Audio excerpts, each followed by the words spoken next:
రేపల్లె పట్టణంలో వైఎస్ఆర్ ఆసరా పథకం 4వ విడత కార్యక్రమం వారోత్సవాల సందర్భంగా స్వయం సహాయ సంఘం సభ్యులు 5,51,68,923 రూపాయల చెక్కులను లబ్ధిదారులకు అందజేసిన బాపట్ల జిల్లా వైసీపీ పార్టీ అధ్యక్షులు రాజ్యసభ సభ్యులు మోపిదేవి వెంకట రమణారావు అందజేశారు.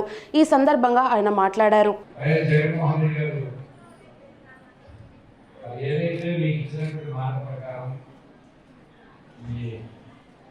ఆమెకు సంబంధించి కానీ మీరు చేస్తారని చెప్పినటువంటి వాగ్దానాలు కానీ చేయడం కావచ్చు, ఆసనం కావచ్చు, చెప్పుకోకపోతే అది ప్రజలకు ఇస్తుంది. అవన్నీ కూడా అమలు జరిపే క్రమంలో భాగంగానే ఈరోజు ఆసన కార్యక్రమం సందర్భంగా మన రేపల్లె పట్టణానికి సంబంధించిన వరకు 4వ విడతగా 5 కోట్ల రూపాయలు 5,51,00,000 మొత్తం కలిపి 664 బూతులకి ఆర్థిక సహకారం అందించినటువంటి పరిస్థితి.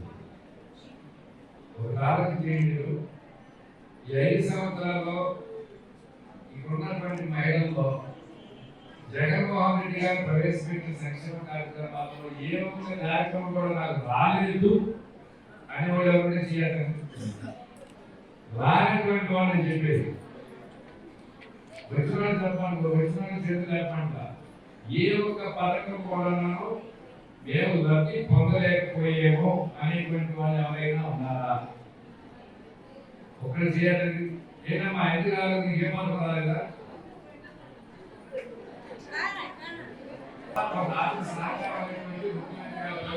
మా ప్రయత్నమా ముఖ్యమంత్రి గారు మాకు ఇస్తున్నప్పుడు ఎందుకు ఇస్తున్నారంటే మనం ఆర్థికంగా మన కారణంగా మనం ఎదుర్కోవాలి, మన కుటుంబాలకి కొంత చేతి అందించాలనేటువంటి ఆలోచనలు చేస్తున్నారు. కానీ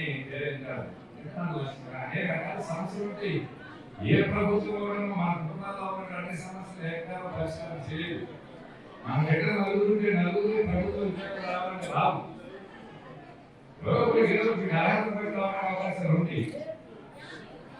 ఏ తల్లి కూడా తన బిడ్డలందరూ కూడా సమయానికి ఆశలు పంపిణీ చేయడం కానీ సమానంగా చూడడం కానీ ఏ తల్లి కూడా చూడలేదు. కానీ పార్టీలకు అతీతంగా అవకాశం ఉన్నంత వరకు జగన్మోహన్ రెడ్డి గారు ముఖ్యమంత్రి గారు మీ అందరికీ ఏదో రూపంగా సహాయం చేస్తున్న పరిస్థితులు ఉన్నాయి. అలాంటి పరిస్థితుల్లో భాగంగానే ఆసరా పథకం ద్వారా 5,50,00,000 రూపాయలు మీరు గ్రూప్ సంఘాలు పొత్తు సంఘాలు అన్ని వచ్చినాయి. కలిసి మొత్తం 22 కోట్ల రూపాయలు 22,15,00,000 రూపాయలు ఈ